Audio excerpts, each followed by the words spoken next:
కస్తూరి రంగరంగా నాయన్న కావేటి రంగరంగా శ్రీరంగరంగరంగా నిను బాసి నేనెట్లు మరచుందురా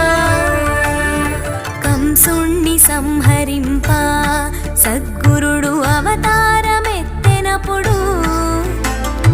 దేవకీ గర్భమునను కృష్ణావతారమై జన్మించెను 7 రాత్రులు చేరిచి ఒక రాత్రి